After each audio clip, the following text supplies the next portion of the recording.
함께 보셔야 할 말씀은 구약성경 창세기 1장 1절입니다. 지난주까지 요한계시록 말씀 다 배웠고요. 오늘은 구약 전체를 간략하게 복습하는 시간입니다. 창세기 1장 1절 말씀 읽고 우리 구약계관 복습하도록 하겠습니다. 창세기 1장 1절 함께 봉독합니다. 시작. 태초에 하나님이 천지를 창조하시니라. 아멘. 네, 잘 오셨습니다. 지난주까지 요한계시록 말씀을 다 배웠고요. 오늘은 창세기부터 말라기까지 구약 성경의 내용의 개관들을 복습하는 시간을 갖도록 하겠습니다. 그래서 오늘은 구약 성경 개관 복습하고 다음 주에는 신약 성경 개관 복습하고 전체 신구약 성경 개관을 마무리하려고 합니다. 우리가 창세기부터 말라기까지 지난 시간 다 배웠는데 또 오래되어가지고 많이 잊었을 것 같아서 다시 한번 복습하는 시간이고 또 다 기억하시는 분도 계시고 또 중간중간 기억하고 계시는 분도 계시니까 이 내용을 통해서 다시 구약 성경들이 어떤 내용들이 있는지 잘 살펴볼 수 있는 또 다시 한번 기억할 수 있는 그런 시간이 되었으면 좋겠습니다. 교환을 보고 설명하겠습니다. 교환 1페이지를 보시기 바랍니다. 구약 성경이 기록과 분류되어 있는데 구약 성경이 어떻게 기록되는가 보시면 구약은 창세기서부터 말라기까지입니다. 총 39권으로 되어 있고요. BC 1400년경부터 대략 BC 400년까지 약 1000년간에 걸쳐서 약 30명의 기록자에 의해서 기록되었습니다. 기록이 대단히 방대한 것입니다. 1000년 동안에 기록된 그 책, 그리고 또 약 30명 정도나 되는 그런 기록자에 의해서 기록된 것입니다. 아무리 작게 잡아도 27명, 많이 잡으면 35명, 정확하게 기록자에 대해서 알 수 없는 것들이 있기 때문에 대략적으로 약 30명 정도 된다 생각하시면 되고요. 그리고 어떻게 기록되어 있는가, 어떤 글자로 기록되어 있는가라고 할 때 히브리어로 기록되어 있는 것입니다. 그런데 히브리어로만 기록된 것이 아니라 중간중간에 아람어가 포함되어 있습니다. 아람어는 본질적으로 히브리어하고 거의 같은 그런데 다른 나라의 말로 쓰여 있는 것들이 성경에 포함되어 있는 것입니다.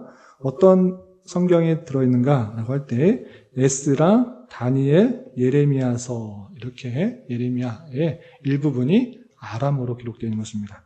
옆에 메모란에 어떤 부분입니까? 라고 할 때 다니엘서 2장 4절부터 7장 28절, 에스라 4장 8절부터 6장 18절, 그리고 예레미야 10장 11절, 또 창세기 3장 47절, 47절 이렇게 대부분은 히브리어로 기록되어 있는데 몇몇만 아람어로 기록되어 있다 이렇게 생각하시면 되겠습니다. 아람어로 쓰인 이유는 무엇이냐?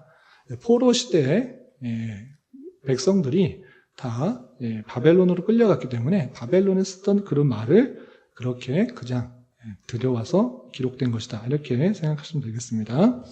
그리고 성경은 누차 말씀드리지만 시대에 따라서 창세기부터 말라기까지 쭉 나열된 것이 아니라 내용에 따라서 분류가 된 것이다 이렇게 말씀드렸습니다. 가장 앞서서는 모세오경이 나오고 두 번째로는 그 다음에 역사서가 나오고 그 다음으로는 시가서 또는 성문서 또 마지막에 선지서 이렇게 내용에 따라서 성경이 분류돼서 기록되었다, 정리되었다 이렇게 생각하시면 되겠습니다. 그래서 그냥 쭉 읽으면 시대가 약간 혼합되는 경우가 있는 것입니다. 그래서 시대 순으로 읽는 것이 아니라 내용에 따라서 분류되어 있다 이렇게 생각하시면 되겠습니다. 그리고 2번 보시면 구약 성경의 의미와 주요 내용이 있는데 구약 성경, 구약일 때 구약이 무슨 뜻이냐, 무슨 의미를 갖고 있느냐. 구약 성경도 있고 신약 성경도 있는데 왜 구약이고 신약입니까? 라고 할 때 그 약은 약속, 언약을 뜻하는 단어인 것입니다. 성경에서 언약은 하나님과 하나님의 백성과의 관계를 뜻하는 것입니다. 하나님께서 그 백성을 약속하셨고 언약하셨다라는 그런 의미에 있어서 약이라는 그 표현을 쓴 것입니다. 그래서 구약, 신약일 때 이 구와 신약을 나누는 그 기준은 예수 그리스도께서 오시기 전과 또 오신 후로 나눈다. 이렇게 생각하시면 되겠습니다. 그래서 구약은 옛 언약 또는 옛 약속이고 그리스도께서 오시기 이전에 하나님께서 그 백성과 어떻게 관계하셨는가, 어떤 약속들을 하셨는가, 어떤 관계로 계속해서 표현하고 있는가, 이것을 표현해주고 있는 것이고, 신약은 예수님께서 오셔서 그 백성들과 또 어떤 관계와 어떤 약속 가운데 또 관계하시는지 표현하고 있다. 이렇게 생각하시면 되겠습니다. 그래서 구약과 신약을 나누는 기준은 예수님의 오시기 전과 후다. 이렇게 생각하시면 되겠습니다. 그러면 모세오경, 또 역사서, 시가서, 예언서는 어떤 내용들의 내용인가? 대단히 많은 내용, 다양한 책들로 되어 있기 때문에 한마디로 표현하기가 대단히 쉽지 않습니다. 그럼에도 불구하고 좀 이해를 돕기 위해서 정리를 하면 이렇습니다. 모세오경은 이스라엘과 하나님 사이의 언약 관계가 어떻게 맺어지고 있는가, 그것에 대해서 핵심 주제로 다루고 있다. 이렇게 생각하시면 되고, 또 역사서는 이스라엘 백성의 승리, 또 성공, 그리고 패배, 실패의 역사들에 대해서 그 역사적인 내용들을 쭉 기록하고 있다. 이렇게 생각하시면 되겠습니다. 또 시가서, 또 성문서는 하나님과 이스라엘 백성들과의 관계를 좀 더 친밀하게 보여주면서 이스라엘이 주를 예배하고 순종하기를 바라는 하나님의 간절한 모습들이 잘 노래와 또 시로서 등장하고 있다. 이렇게 보시면 되겠습니다. 그리고 예언서는 이스라엘에게 우상 숭배와 불충실한 것을 회개하고 순종 및 영적인 충절 관계로 돌아가라는 하나님의 요청이다 라고 생각하시면 되겠습니다. 쉽게 말해서 예언서는 선지자들 통해서 하나님의 뜻을 예언한 것인데, 하나님의 말씀을 듣지 않음으로 말미암아 맞게 되는 심판, 그럼에도 불구하고 하나님께서 주시는 회복의 내용들에 대해서 주로 다루고 있다 이렇게 생각하시면 되겠습니다. 그리고 이 페이지를 보겠습니다. 이제 각 권의 핵심 주제를 살펴볼 텐데, 집중해서 잘 들어주시기 바랍니다. 자, 모세오경은 어떤 책들이 있는지 우리 같이 한번 보겠습니다. 책 제목만. 자, 모세오경은 5권의 모세가 쓴 기록인데 어떤 것들이 있습니까? 창세기, 출애굽기, 레위기, 민수기, 신명기. 이 5권의 책을 모세가 기록한 5권의 성경이다. 그래서 모세오경이라고 하는 것입니다. 창세기는 너무나 유명해서 어떤 내용인지 알지만 다시 한번 요약하면 이렇습니다. 창세기는 총 50장으로 되어 있고, 우주가 어떻게 시작되는지, 만물이 어떻게 시작되는지, 그리고 하나님께서 어떤 백성을 택하셔서 이스라엘, 하나님의 택하신 백성으로 만드셨는가, 그 내용에 대해서 살펴주고 있는 것입니다. 그리고 그 주제는 하나님께서 우주 만물을 지으신 창조주시고 주권자시고 불순종한 인간을 구원하실 유일한 구원자라는 것들을 알려주는 것입니다. 하나님께서 모든 만물을 만드시고 또 하나님의 형상으로 인간을 만드셨으나 그가 죄를 지어서 하나님과의 관계가 끊어진 사망에 이르게 되었는데, 그럼에도 불구하고 그에게 약속을 맺어주셔서 어떻게 구원하실지에 대해서 그것을 쭉 설명하고 있다 생각하시면 되겠습니다. 그리고 여러분들 좀 졸릴 수 있으니까 한 권의 책을 요점과 주제를 말한 다음에 옆에 메모란을 보면 주제라고 할 수 있는 그런 요절 구절이 있습니다. 핵심 구절이 있는데 그 구절은 같이 한번 읽어보도록 하겠습니다. 옆에 메모란 보이시죠? 창세기 12장 2절, 다른 여러 구절도 있는데 우리 창세기 12장 2절 말씀 핵심 구절 같이 한번 읽어보겠습니다. 시작. 내가 너로 큰 민족을 이루고 내게 복을 주어 내 이름을 창대하게 하리니 너는 복이 될지라. 너를 축복하는 자에게는 내가 복을 내리고 너를 저주하는 자에게는 내가 저주하리니 땅의 모든 족속이 너로 말미암아 복을 얻을 것이라 하신지라. 아멘. 창세기에서 아주 중요한 것, 하나님께서 이 세상을 모든 것들을 만드시고 또 인간을 만들었으나 인간이 죄를 짓고 타락하였는데, 하나님께서 계속해서 그 자녀들, 그의 자손들의 모습들을 보니 부패하고 타락하고 죄만 짓는 것을 보게 됩니다. 그럼에도 불구하고 하나님께서는 아브라함을 택하여 지명하여 부르셔서 이스라엘 백성으로, 내 백성으로 삼는 것입니다. 이렇게 하나님의 주권 가운데 그 택하신 백성이 있다는 것들을 하나님께서 잘 성경 창세기 통해서 잘 보여주는 것입니다. 그리고 그 아브라함에게 하셨던 약속이 그의 아들 이삭과 또 야곱에게 어떻게 신실하게 전해지고 있는지 창세기에서 잘 드러나고 있다, 이렇게 생각하시면 되겠습니다. 두 번째는 출애굽기인데, 출애굽기는 40장으로 되어 있고, 창세기에서 마지막에 요셉에 의해서 그의 이스라엘 그 가족들이, 친족들이 약 70명이 애굽에 들어와서 살게 되는데, 애굽에서 산 이후에 어떻게 애굽에서 나오게 되었는지에 대해서 표현되고 있습니다. 그 주제는 무엇인가 라고 할 때, 하나님은 아브라함과 맺은 언약을 성취하시는 신실한 분이시며 이스라엘의 구원을 통한 택하신 백성의 구원을 확신시켜 주신다는 것입니다.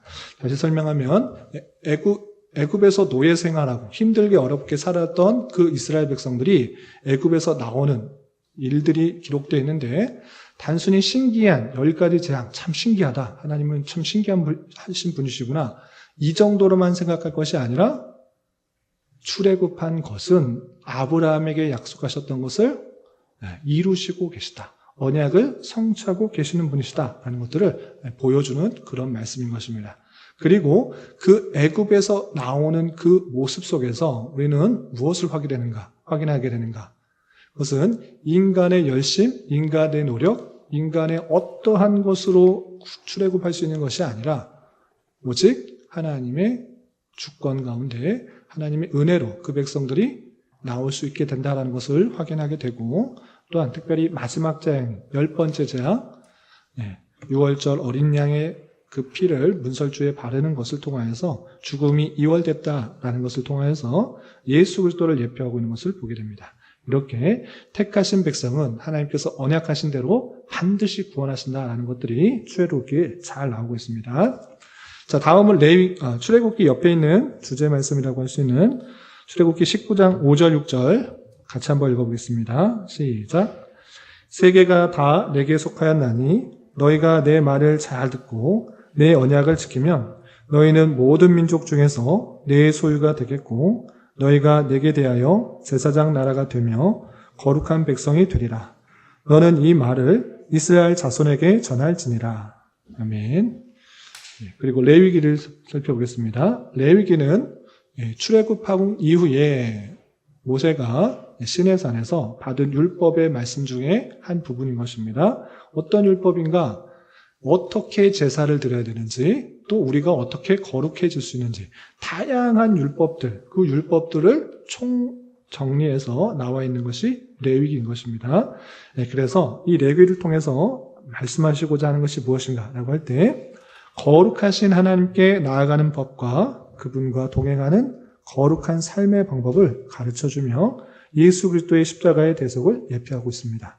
레위기에 보면 레위인으로서, 또한 제사장으로서, 또 성민으로서 어떻게 성결법을 유지하고 또 사람들과에 있어서 법을 어떻게 지켜야 되는지 다양한 법들이 있습니다. 그래서 대단히 좀 내용이 지루하고 따분할 수 있는데, 그렇게 율법을 주신 이유가 무엇인가라고 할 때 하나님께서 하나님을 섬기는 방법, 그것을 친절하게 알려주셨다라는 그 놀라운 사랑을 우리는 확인하게 되는 것입니다.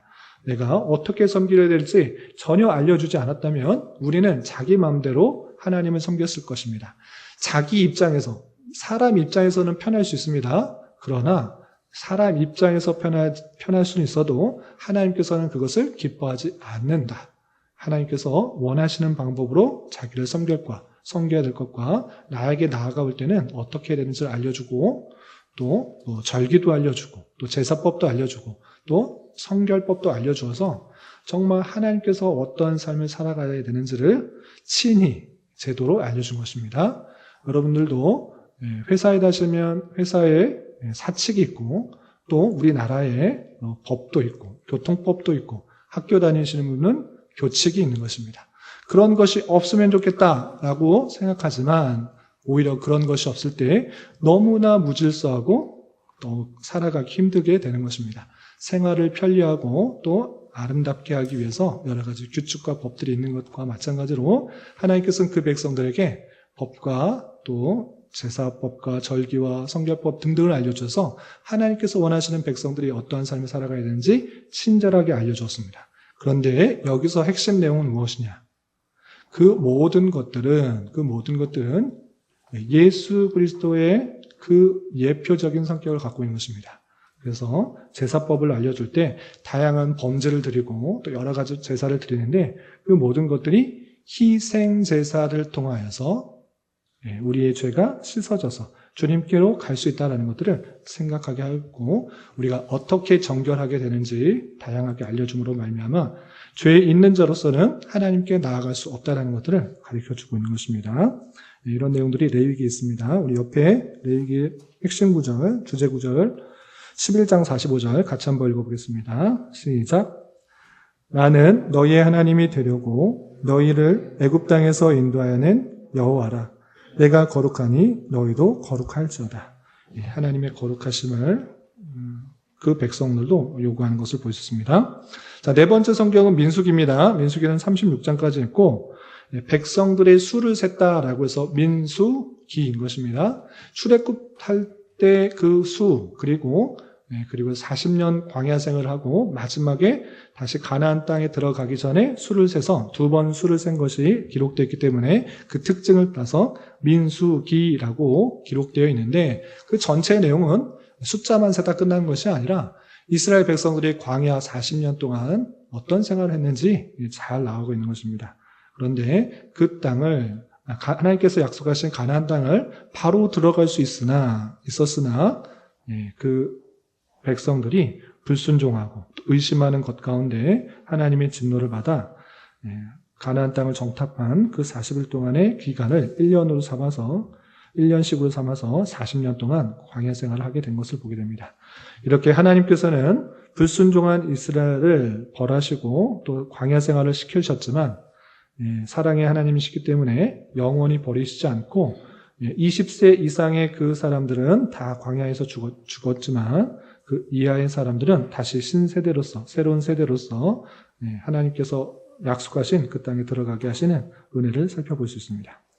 그리고 4번 옆에 민수기 핵심 구절 같이 한번 읽어보겠습니다. 시작. 너희의 자녀들은 너희의 반역한 죄를 지고 너희의 시체가 광야에서 소멸되기까지 40년을 광야에서 방황하는 자가 되리라. 너희는 그 땅을 정탐한 날수인 40일의 하루를 1년으로 쳐서 그 40년간 너희의 죄악을 담당할지니 너희는 그제서야 내가 싫어하면 어떻게 되는지를 알리라 하셨다 하라. 아멘. 그리고 신명기 모세오경 중에 마지막 배치되어 있는 것이 신명기인데 이것은 출애굽한 2세대 백성들이 어떻게 살아야 되는지 알려주는 책이다. 생각하시면 되겠습니다. 그래서 명령할 때 명령, 그 새롭게 말씀을 기록한 것인데 이것은 또 다른 하나님의 말씀, 율법을 기록한 것이 아니라 모세가 출애굽할 때 받았던 그 말씀을 다시 한번 출애굽한 2세대, 새로운 백성들에게 알려주는데 그것을 율법을 반복해서 알려주는 것에 그치는 것이 아니라 율법을 왜 지켜야 되는지 모세의 설교를 통해서 알려줬다. 그래서 신명기는 모세 5편의 설교가 들어있다. 이렇게 됐습니다. 그래서 율법을 종합 정리해서 왜 지켜야 되는지 그 유익과 또 해악들을 같이 알려주면서 율법을 더욱더 잘 지켜야 될 것을 강조하고 있는 것입니다. 그래서 이스라엘이 언약의 자손임을 자각시켜주며 믿음과 불신, 순종과 불순종에 따라서 복과 저주가 뒤따름을 교훈한 책이 신명기다. 이렇게 생각하시면 되겠습니다. 옆에 있는 핵심 구절 신명기 10장 12절 13절 말씀 같이 한번 읽어보겠습니다. 시작. 이스라엘아 내 하나님 여호와께서 내게 요구하시는 것이 무엇이냐? 곧 내 하나님 여호와를 경외하며 그의 모든 도를 행하고 그를 사랑하며 마음을 다하고 뜻을 다하여 내 하나님 여호와를 섬기고 내가 오늘 내 행복을 위하여 내게 명하는 여호와의 명령과 규례를 지킬 것이 아니냐. 아멘. 다음 모세오경까지 했습니다. 여기까지는 어느 정도 좀 익숙한 그런 책인데 역사서부터 조금 힘들어집니다. 집중해서 잘 따라와 주시기 바랍니다. 자, 역사서는 총 몇 권이 있는가? 총 몇 권이 있습니까? 쭉 보시니까 12권이 있습니다. 12권. 여호수아부터 에스더까지 12권이 있는데 여기서는 에스더서를 제외하고는 모두가 시대순으로 되어 있다. 거의 다 시대순으로 되어 있다. 이렇게 개념을 좀 잡아주시면 되겠습니다. 그래서 여호수아부터 느헤미야까지 쭉 이스라엘의 역사가 어떻게 지나가고 있는지 좀 살펴보게 되는데 먼저 여호수아는 이스라엘 백성들이 출애굽하고 나서 그 여호수아, 모세 이후에 지도자가 여호수아로 바뀌게 됩니다. 그 여호수아에 의해서 가나안 땅을 정복하는 이야기가 여호수아인 것입니다. 그래서 이스라엘 민족의 가나안 정복하는 내용들이 담겨 있습니다. 그래서 앞부분은 이스라엘 백성들이 가나안 땅을 정복하는 내용, 뒷부분에는 그 가나안 땅을 분배하는 내용 이렇게 되어 있다 생각하시면 되겠습니다.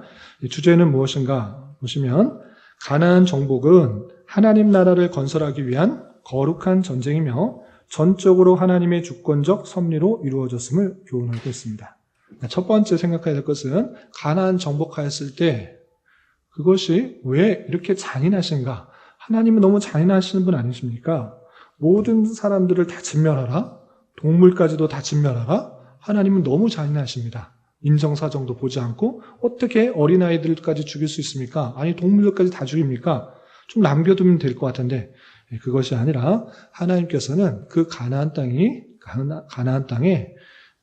죄악이 번성할 때까지 참다가 하나님께서 그 죄에 대해서 심판하신 것입니다. 그래서 거룩한 전쟁이며 두 번째 의미는 그 가나안 땅은 하나님께서 약속하신 땅인 것입니다. 아브라함에게 약속하신 땅, 그 땅을 하나님의 주권적인 은혜로 그 땅에 점령하게 된다라는 것들을 보여주게 됩니다. 이것도 마찬가지로 여호수아가 힘이 세거나 지략이 좋아서 또는 그 백성들이 무기가 좋아서 그 전쟁에서 승리할 수 있었던 것이 아니라 오직 하나님의 주권 가운데 그 전쟁에서 승리할 수 있었다라는 것들을 강하게 보여주는 책입니다. 우리 여호수아 옆에 6번 있죠. 여호수아 11장 23절 말씀 같이 한번 읽어보겠습니다. 시작. 이와 같이 여호수아가 여호와께서 모세에게 말씀하신 대로 그 온 땅을 점령하여 이스라엘 지파의 구분에 따라 기업으로 주매 그 땅에 전쟁이 그쳤더라. 가나안 땅을 정복하고 또 나눠주는 것에 있어서도 마찬가지로 하나님께서 그 정해주신 땅, 약속의 땅을 또 제비뽑기로 정해주시는 것을 보게 됩니다. 이것은 성도들이 받을 천국에서의 분깃이다. 하나님께서 주신 택하신 백성의 약속에 대한 분깃이다. 이렇게 생각하시면 되겠습니다. 다음은 사사기입니다. 사사기는 여호수아 이후에 여호수아 같이 또는 모세와 같이 강력한 지도자가 없고 아주 빈약하고 또 연약하고 또 작은 지파에서 어떤 재판을 담당하는 그런 사람이 다스리던 때가 있었습니다. 그래서 그때를 사사가 다스리던 때의 기록이다. 그래서 사사기다. 이렇게 표현하고 있는 것입니다. 주제는 무엇이냐라고 할 때 하나님의 말씀에 순종할 때 구원과 복이, 불순종할 때 절망과 고통이 주어진다라는 것입니다. 이때 특별히 왕이 없음으로 말미암아 백성들이 자기 소견에 옳은 대로 행하는 그 모습들을 보이게 됩니다.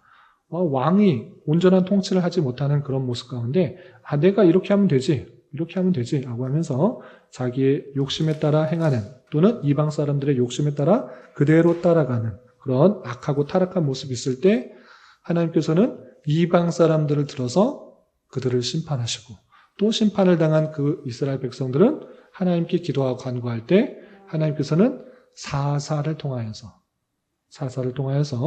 구원을 시켜주는 것입니다. 약 12명의 사사가 그 백성들을 구원하는 그 내용들 나오는데 가장 유명한 사사가 삼손이 또 사사로서 또 등장하고 있는 그 모습들을 보게 되고요. 또 사사의 면면을 보면 여자도 있고 또 왼손잡이도 있고 그런 좀 알려지지 않은 사람도 있는 것을 통하여서 하나님께서는 택하신 백성들을 구원하실 때 보잘것없고 또 연약해 보이는 사람일지라도 하나님이 그를 통해서 쓰시는 것을 보게 됩니다. 사사기의 주제 구절 21장 25절 말씀 옆에 메모란에 기록되는 거 같이 한번 읽어보겠습니다. 시작. 그때 이스라엘에 왕이 없으므로 사람이 각기 자기 소견에 옳은 대로 행하였더라. 아멘. 자, 룻기, 다음은 룻기입니다. 룻기는 시대적 배경은 사사시대입니다. 왕이 없었던 때, 사사시대 때 있었던 일을 밝혀주고 있는데 그 중에서도 여인이 주인공인 것입니다. 그래서 그 여인의 이름이 룻인데 이방 여인 룻의 이스라엘 편입을 통해 구원의 보편성을 알려주며 귀여운 물을 자를 통해 인류의 죗값을 대신 지불하고 십자가에 달리신 예수님의 대속사역을 예시해 주는 것입니다. 룻이라는 이방 여인이 유대인과 결혼했었는데 유대인들이 다 죽어가지고 이제 어떻게 해야 되나, 이제 시어머니가 또 원래 고향으로 돌아가라 라고 했으나 어머니의 하나님이 나의 하나님이다 라고 하면서 이스라엘로 돌아오게 되고 그 과정 속에서 보아스라는 그 친족을 만나게 되고 또 그를 통하여서 다윗의 아버지 이새의 그 가족 족보를 이어지게 되는 그 모습을 보게 됩니다. 이렇게 기업 물을 자를 통하여서 예수님의 대속사역을 예표해주고 있는 책이 룻기다 생각하시면 되겠습니다. 옆에 룻기 4장 17절 요절 말씀 같이 한번 읽어보겠습니다. 시작. 그의 이웃 여인들이 그에게 이름을 주어주되 나오미에게 아들이 태어났다 하여 그 이름을 오벳이라 했는데 그는 다윗의 아버지인 이새의 아버지였더라. 이새의 아버지를 낳는 그 일들을 보게 됩니다. 그리고 나서 이제 사무엘 상부터 열왕기 하까지는 어떻게 보면 한 번에 쭉 이어지는 역사입니다. 이스라엘 나라 가운데 왕들이 어떻게 세워졌고 또 끝날 때까지 왕이 어떻게 맞춰지는지. 그래서 사무엘 상부터 열왕기 하까지는 한 권의 책이라도 봐도 무방할 정도로 그런 왕들이 세워지고 또 어떤 통치를 하였고 그 내용들이 쭉 나와 있는 것입니다. 그러나 또 내용상에 따라서 사무엘이 지었을 것으로 판단되는 그런 이야기와 또 다른 기록자에 의해서 기록됐을 것이라 생각하는 또 열왕기의 내용들로 또 구분할 수 있습니다. 사무엘상, 사무엘하 이것도 원래는 한 권이었는데 분량상 내용이 길기 때문에 상하로 나눴는데 상에는 어떤 내용이 나오는가라고 할 때 사무엘이 어떻게 태어났는지와 또 초대 왕인 사울 왕이 어떻게 왕으로 세워졌고 어떤 통치를 하였는가 사무엘 상에 잘 드러나고 있습니다. 그래서 이것의 주제는 이스라엘 왕정이 시작된 배경과 발전 과정을 보여주고 하나님의 간섭에 의한 다윗 왕국의 확립 과정을 통해 장차 임할 메시아 왕국의 역동적 실현을 예시한다. 것입니다. 이스라엘 가운데 왕이 어떻게 세워졌는가라고 할 때 이스라엘 백성들이 사무엘에게 요청한 것입니다. 우리에게도 왕 세워주십시오. 다른 나라들처럼 왕 세워서 그 왕이 우리를 강하게 이끌어 주시기를 원한 것입니다. 그럴 때 그것은 하나님을 인정하지 않고 하나님을 왕으로 모시지 않는 그런 패역한 모습이었으나 하나님께서 온디 한번 해봐라. 너희들이 한번 왕으로 세워서 얼마나 잘 다스려주는지 해봐라. 이렇게 허용하신 것입니다. 그러므로 말미암아 사울이 왕으로 세워졌으나 사울이 초심을 계속적으로 갖추지 못하고 계속적으로 자신의 뜻대로 자신의 생각대로 나를 통치하는 그 모습들을 보게 됩니다. 그리고 자신보다 더 인기가 많아지고 또 지위가 높아질 것 같은 것을 실생하는 불완전한 인간왕의 전형을 보게 되는 것입니다. 사무엘하 이어서 보시면 사무엘하는 24장으로 되어 있고 이제 사울 왕이 죽고 다윗 왕이 오르게 된 그 내용이 사무엘하인 것입니다. 그래서 24장 가득하게 다윗이 어떻게 통치했는지 자세하게 나옵니다. 다윗은 사울로부터 계속 시련과 핍박을 받으면서 하나님만을 의지하고 또 하나님께 모든 것을 신탁하는 가운데 많은 신앙적 체험을 거쳤던 것입니다. 그래서 어느 사울 왕과 정말 다른 모습으로 하나님의 마음에 흡족하게 말씀을 잘 다스리는 부분이 그 전반에 나옵니다. 전반에는 신앙적 모습이 잘 나오지만 그도 역시 연약한 인간이라는 것들이 성경에 또 적나라하게 등장합니다. 그가 전쟁에 나가야 됐으나 전장에 나가지 않고 조금 나태한 가운데 우리아의 아내 밧세바의 목욕하는 모습을 보고 또 동침하게 되고 또 그 잘못을 은폐하기 위해서 우리아를 죽이게 하는 그 모습들을 범하게 되는 것입니다. 이렇게 다윗이 처음에는 잘 하나님의 말씀을 순종하면서 잘 통치하다가 죄로 말미암아 그에게도 그 죄로 말미암아 계속적인 그 칼이 집안에 떠나지 않는 그런 안타까운 모습들이 사무엘하에 잘 드러나고 있는 것입니다. 이를 통하여서 다윗 왕국의 번영과 재난이라는 극명한 대비를 통해 하나님의 말씀의 순종 그리고 범죄할 때의 차이점을 분명하게 확인시켜 주고 또 하나님께서 그 다윗에게 하신 언약의 약속을 통해서 그 다윗의 자손을 통해 참된 왕이 나올 것을 예표하고 있는 말씀으로 생각하시면 되겠습니다. 자, 사무엘 상과 하의 주제라고 할 수 있는 다윗 언약 사무엘하 7장 16절 말씀 옆에 나와 있는데 같이 한번 읽어보겠습니다. 시작. 내 집과 내 나라가 내 앞에서 영원히 보존되고 내 왕위가 영원히 견고하리라 하셨다 하라. 아멘. 다윗의 그 마음, 하나님을 향한 그 마음을 귀하게 여기시고 언약을 맺어주신 이 내용이 아주 중요한 것입니다. 참된 왕이 너의 자손을 통해서 나타날 것이다. 이 약속을 하신 것입니다. 자, 다음 열왕기상 열왕기하는 이제 다윗이 죽고 나서 솔로몬이 왕위로 오르는 장면이 열왕기상입니다. 3월 달에 열왕기상을 읽었기 때문에 잘 이해가 되시리라 생각되고 솔로몬 왕의 통치 그리고 솔로몬 이후에 북이스라엘의 7명의 왕, 남유다의 3명의 왕에 어떤 통치를 하였는지가 열왕기상에 기록되어 있는 것입니다. 그 내용들의 보시면 하나님의 말씀을 잘 순종하는 사람과 그렇지 않은 사람, 여호와가 보시기에 옳았는지 옳지 않았는지 그것에 대해서 계속적으로 평가하고 있는 것을 보게 됩니다. 왕들을 평가하는 데 있어서 그가 외교적으로 아주 훌륭한 일을 했다, 복지정책을 잘했다, 국방력을 키웠다, 이런 식의 그 내용들은 아주 조금 나타나 있고 그가 하나님의 말씀을 순종하였는지 여호와 앞에 바르게 행하였는지 그것에 대해서 집중하고 있는 것을 보게 됩니다. 그런 것을 통하여서 나라와의 번영과 몰락은 오직 하나님을 향한 그 말씀에 순종하고 있느냐 그렇지 않느냐에 따라 달려있다는 것을 적나라하게 보여주고 그리고 나라뿐만 아니라 이 역사의 모든 것을 주장하는 분이 오직 하나님이신 것을 보여주는 말씀이 열왕기상인 것입니다.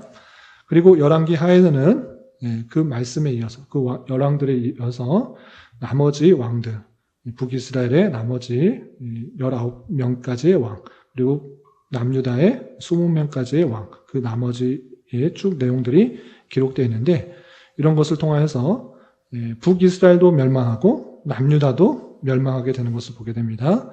두 왕국의 패망하는 것 또 성전이 파괴되는 것 그 모든 것들이 무엇 때문이었는가? 하나님을 떠나 우상을 섬기고 타락했기 때문에 하나님께서 그들을 심판하셨다라는 것들을 열왕기의 내용을 통해서 알려주고 있는 것입니다.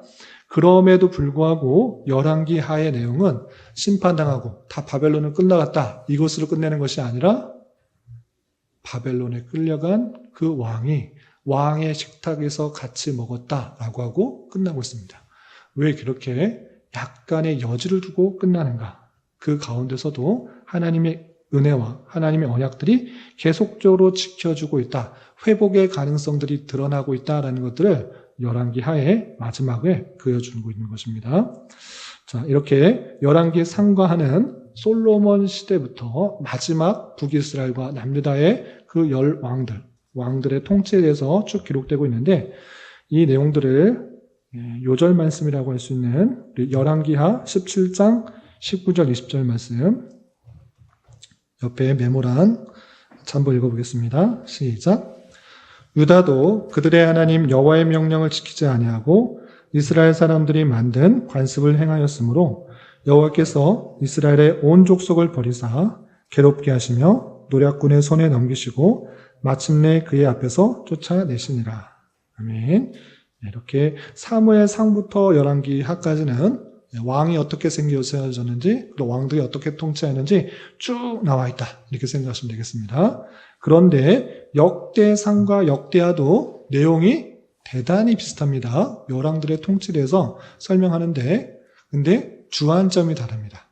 예전에도 설명했는데 역대상과 역대하는 누가 기록했는가라고 할 때 에스라가 기록했을 것이다. 많은 사람들이 생각합니다. 에스라는 어떤 사람인가? 포로에서 되돌아온 그런 지도자 중에 학자 중에 한 사람인 것입니다. 그 사람이 왜 이것을 기록했는가라고 할 때 포로에서 되돌아온 그 백성에게 언약 백성의 정체성을 잘 알려주고 그 왕들 속에서 하나님의 말씀을 잘 지키고 또 하나님께 은혜를 받았다는 그 내용들을 더욱더 심어주기 위해서 다시 한번 그 포로에서 되돌아온 백성들에게 그 힘을 주고 또 격려를 하기 위해서 이렇게 역대상, 역대하를 기록했다. 이렇게 생각하시면 되겠습니다. 그래서 역대상의 내용을 보면 아주 처음부터 1장부터 9장까지 그 족보에 대해서 아주 자세하게 나옵니다. 마태복음 1장에서도 그 족보가 아주 길게 나오는데 그것보다 훨씬 더 길게 나오고 있습니다. 아담으로부터 포로기 때까지 어떤 족보로 이어졌는지 그 쭉 내용을 밝혀주고 있습니다. 정말 말하기도 힘든 발음하기도 힘든 그 수많은 그 이름들이 나열되고 족보들이 나열될 때 우리는 지겹다, 따분하다, 뭔 내용인가 라고 할 수 있는데 그 백성들이 읽을 때, 포로에서 되돌아온 백성들이 읽을 때 우리의 정체성 이거구나, 우리의 족보가 이렇구나, 그것을 확인하게 되는 것입니다. 그래서 역대상에는 특별히 아브람에 대한 하나님의 언약이 계속 이루어져 왔음을 아담부터 또 아브람으로 그리고 포로기까지 그 계대들이 어떻게 신실하게 이루어졌는지를 보여주면서 하나님께 충실하면 복을, 불충하면 저주를 받는다는 것을 알려주고 있습니다. 그래서 이 내용은 사무엘상과 사무엘하, 그러니까 다윗 왕이 다스리기까지의 그 과정을 역대상에 기록되어 있는 것입니다. 아담으로부터 족보가 나온 이후에는 또 다윗의 통치까지 역대상에 기록되어 있다 이렇게 생각하시면 되고, 또 역대하에는 솔로몬의 왕들과 유다의 왕들의 이야기가 나옵니다. 그런데 열왕기상과 열왕기하에 솔로몬 왕과 그 왕들의 통치에 대해서 나오고 있다고 했습니다. 차이점은 무엇인가? 차이점은 열왕기상과 하에는 북이스라엘과 남유다의 그 모든 왕들에 대한 통치 기록이 있지만 역대하에는 북이스라엘에 대한 왕들에 대한 통치가 있다 없다? 없다. 유다 왕들에 대해서 밝혀주고 있습니다. 그리고 또 하나의 특징은 그 왕들에 있어서 잘못한 점도 있고 잘한 점도 있는데 잘못한 점은 거의 감추고 잘한 점만 부각하고 있다는 것입니다. 그것을 통해서 그 왕들의 잘한 점, 또 배워야 될 점을 강조함으로 포로에서 되돌아온 이스라엘 백성들이 어떠한 삶을 살아가야 되는지 도전받게 된다. 이렇게 생각하시면 되겠습니다. 역대하는 그렇게 살펴보시면 되고요. 자, 다음 에스라입니다.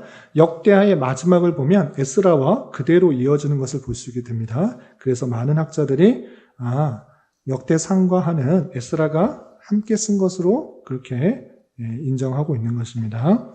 에스라는 어떤 내용인가? 에스라, 느헤미야는 포로에서 되돌아온 이스라엘 백성들이 성전을 어떻게 지었는지, 또 성벽을 어떻게 건축해야 되는지 그것에 대해서 표현하고 있는 것입니다.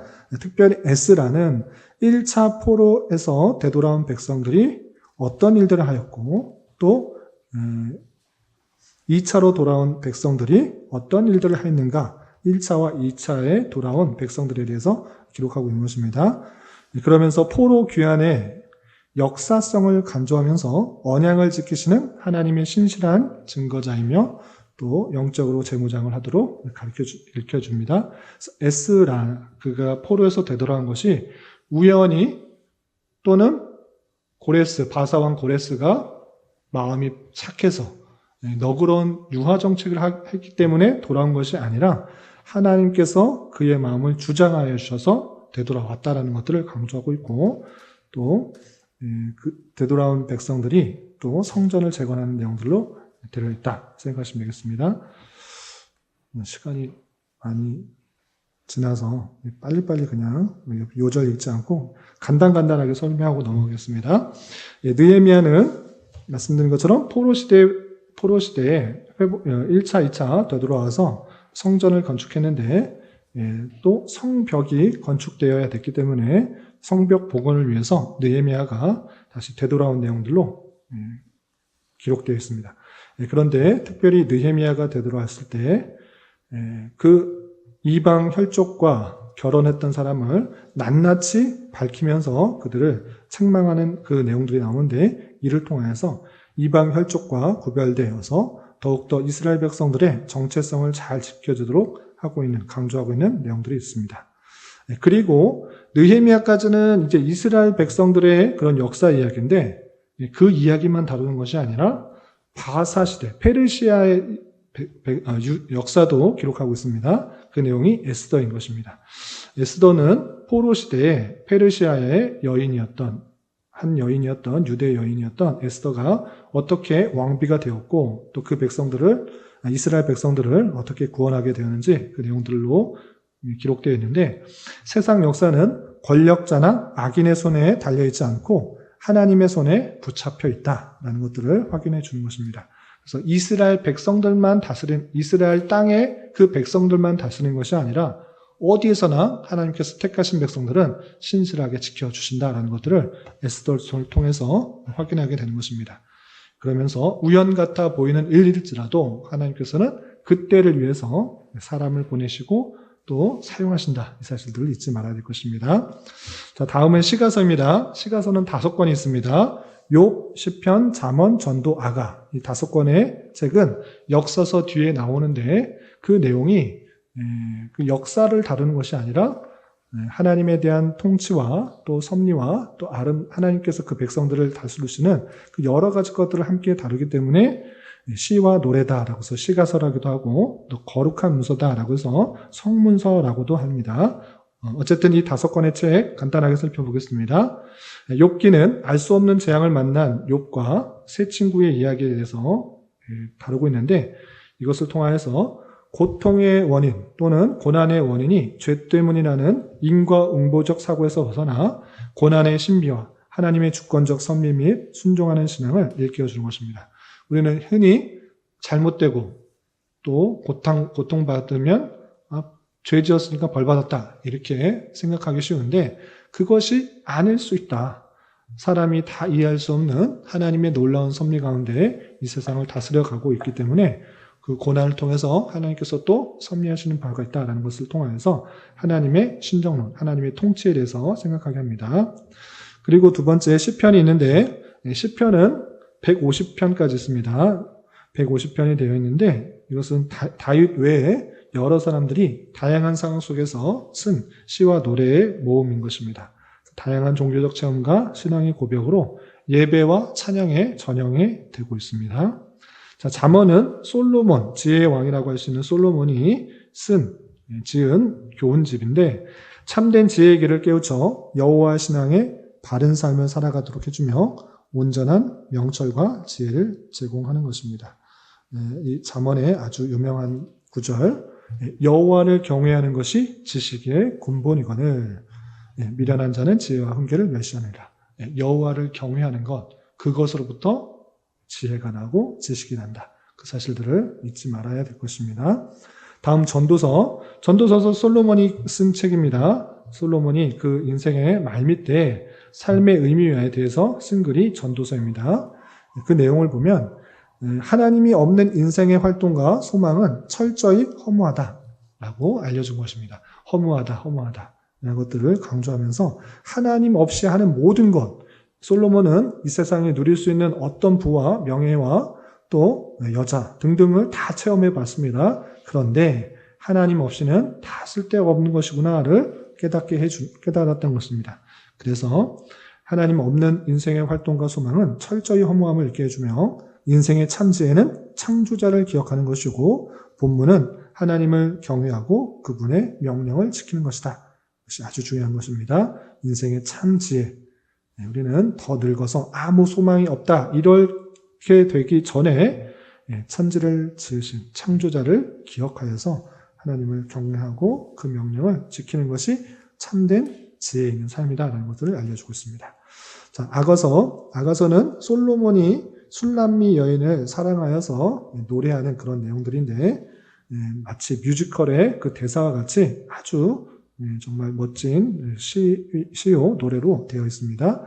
남녀 간의 애정을 대단히 솔직하고 실제적인 가사로 표현하고 있는데 이것은 그냥 남녀 간의 사랑을 말하고자 하는 것에 그치지 않고 교회인 하나님의 택하신 백성 이스라엘 향한 하나님의 놀라운 사랑을 보여주고 있다. 이렇게 생각하시면 되겠습니다.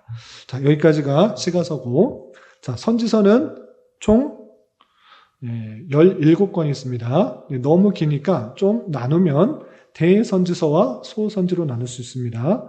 17권 외우려기 힘드니까 성경학자들은 좀 이해를 돕기 위해서 대선지서, 소선지로 나누자라고 하고 있습니다. 대선지서는 무엇이냐?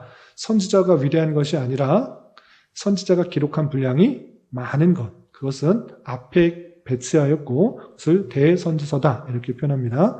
대선지서는 몇 권 있는가? 총 5권 있습니다. 이사야, 예레미야애가, 에스겔, 다니엘 이 총 5권을 대선지서라고 부릅니다. 그러나 예레미야애가는 5장밖에 되지 않은 대단히 짧은 예언서입니다. 선지서입니다. 그럼에도 불구하고 왜 대선지서라고 불립니까? 라고 할 때 예레미야서가 대선지서이기 때문에 따로 떼는 것보다 바로 뒤에서 예루살렘이 멸망한 그 안타까움을 슬픔의 노래로 표현한 그것이 가치 있는 것이 좋아서 그렇게 붙여놨고 그냥 한꺼번에 5권을 대선지서다 이렇게 구별을 합니다. 자, 소선지서는 12권이 있습니다. 호세아부터 말레까지 12개 이렇게 되어 있습니다.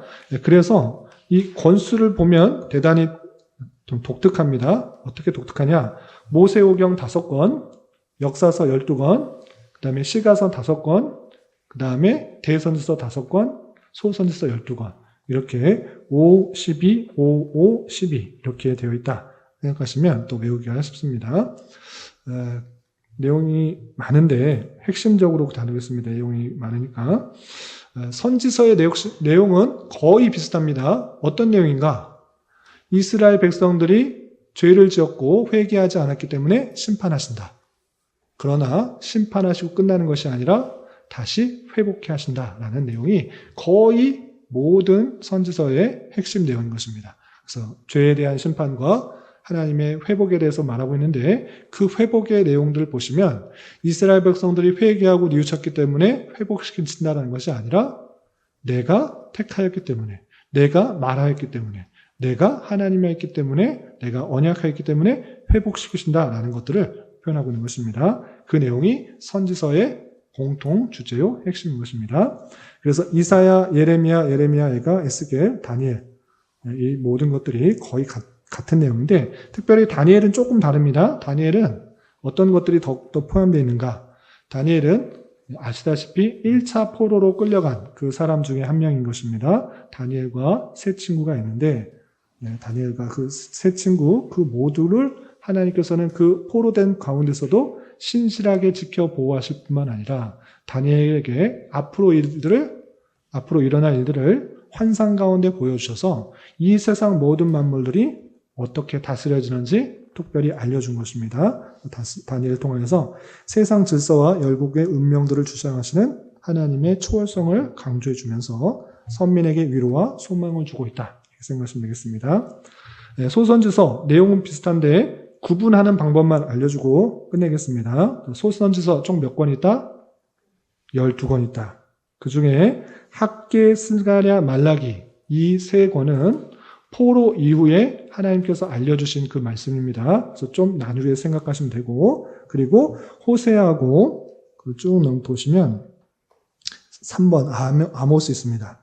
호세아와 아모스만 북이스라엘에게 활동한 선지자입니다. 나머지는 남유다 주로 활동했다 생각하시면 되겠습니다. 그래서 호세아와 아모스는 범죄한 이스라엘 백성들에게 하나님의 심판을 선언하는 그런 내용과 또 하나님께서 은혜로 회복하신다라는 내용이 담겨 있고, 그리고 또 특징적인 것, 하나님께서는 북이스라엘과 남유대에 대해서만 예언하신 것이 아니라, 선지자를 통해서 예언하신 것이 아니라 다른 이방인에 대해서 설명을 하고 있는 것입니다. 곳곳 선지자에게서도 그렇게 발견되기는 하지만 특별히 그 선지자 전체에게 그것을 강조하도록 한 것이 있습니다. 어떤 선지자가 그러는가 보시면 오바댜 보시기 바랍니다.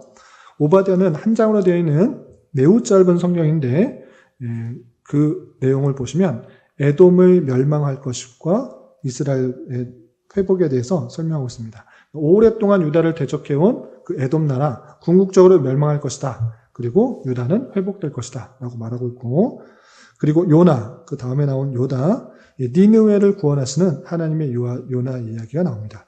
오바댜만 보면 이방 나라는 다 심판하시는 분이시구나 이렇게 생각할 수 있는데 하나님께서는 바로 뒤에 요나서를 붙도록 했습니다. 그럼 요나서는 무엇이냐? 니느웨 이방 사람인데 하나님께서 회개할 때 구원해 주신다. 그 놀라운 하나님의 역사와 은혜를 보여주는 것입니다. 이렇게 구원의 보편적인 시행을 요나서를 통해서 보여줍니다. 그런데 반면에 건너뛰어서 나훔서를 보면 이방 민족 니느웨에 대한 심판 예언이 나옵니다. 요나서를 통하여서는 니느웨가 회개할 때 돌이켰지만 그로부터 몇백 년 뒤인 나훔 선지자를 통하여서는 니느웨를 심판하는 것을 보게 됩니다. 한 번 회개해야 했는데 그 백성들이 온전히 계속적으로 하나님을 섬기는 신앙을 갖지 않고 또다시 타락하고 부패했을 때 하나님께서 그들에게 심판을 내리시는 것입니다. 이런 것을 통하여서 니느웨뿐만 아니라 모든 나라에 있어서 하나님을 온전히 섬기지 않을 때 심판하시는 것들을 나훔 선지자를 통해서 보여주는 것입니다. 그 밖에 요엘, 그 다음에 그리고 또 미가 선지자, 그리고 하박국, 스바냐 이 선지자들은 거의 멸망기 때에 하나님께서 그 선지자를 통하여서 하나님께서 그 백성들이 불순종과 또 온전치 않은 것들을 심판하시고 하나님께서 회복하실 것들을 예언하는 비슷비슷한 내용들의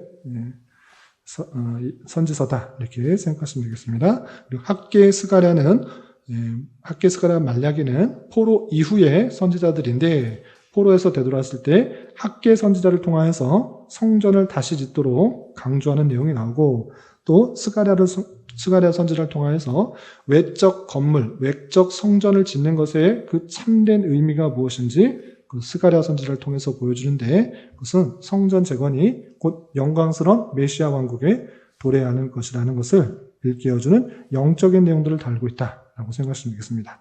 그리고 구약 성경의 마지막 성경인 말라기서는 포로에서 되돌아온 이스라엘 백성들이 성전도 다시 짓고 성벽도 다시 짓고 에스라를 통해서 또 영적 재각성 운동도 행했지만 그 또한 시간이 지나자 형식적인 신앙생활과 또 부패한 모습으로 드러나고 있기에 말라기 선지자를 통하여서 영적 목표를 상실하고 도덕적 해이에 빠져든 백성들을 회개시켜서 장차 임할 메시아 왕국을 준비하도록 그들에게 참된 메시아를 강조하는 말씀으로 맞춰진다. 이렇게 생각하시면 되겠습니다. 생각보다 많이 길어졌는데 이렇게 정리를 하도록 하고, 아시는 것들 위에 몇 가지만 좀 더 붙여서 생각하고 또 아는 것들을 많이 다 알고 있다 그러면 또 체계적으로 정리하는 그런 시간이 되었으면 좋겠습니다. 이거로스로 마치고 다음 주에는 신약 성경 개관 내용 복습하도록 이렇게 하고 전체 신구약 성경 개관을 마치도록 하겠습니다. 기도하고 마치겠습니다. 하나님 아버지 감사합니다. 오늘 또 구약 성경 개관의 내용을 통하여서 우리가 지난 시간에 배웠던 성경 개관을 총정리하였습니다. 또 많이 어렵고 힘든 내용들이 있지만 내가 알고 있던 것에 또 추가적으로 몇 개를 더해서 또 정리하여서 성경을 잘 이해하고 깨닫는 좋은 밑바탕이 되게 하여 주시고, 이런 작업들을 통하여서 성경을 더 가까이 하고 또 친근히 대하고 또 하나님 말씀을 기뻐하며 또 바르게 이해할 수 있는 좋은 기회 될 수 있도록 인도하여 주시고, 그 말씀을 통하여서 또 우리의 삶이 변화되고 하나님께서 원하시는 삶을 또 잘 살아갈 수 있는 우리 모두가 될 수 있도록 인도하여 주시옵소서. 또 주님께서 택하신 이 교회에 하나님의 말씀이 온전히 선포되고 또 말씀이 필요한 자들을 보내주셔서 또 함께 교회를 든든히 이루어 나가며 하나님께서 찾으시며 하나님께서 원하시는 교회로 잘 성장할 수 있도록 인도하여 주시옵소서. 교회 내에 육체 질병과 연약함으로 병원에 치료를 받는 여러 성도들 싸우니 주님께서 건강케 또 회복시켜 주시고 또 온전한 모습과 또 영혼으로 또 하나님께서 맡겨주신 사역들을 잘 감당케 하여 주시옵소서. 예수님의 이름으로 감사히 기도드리옵나이다. 아멘.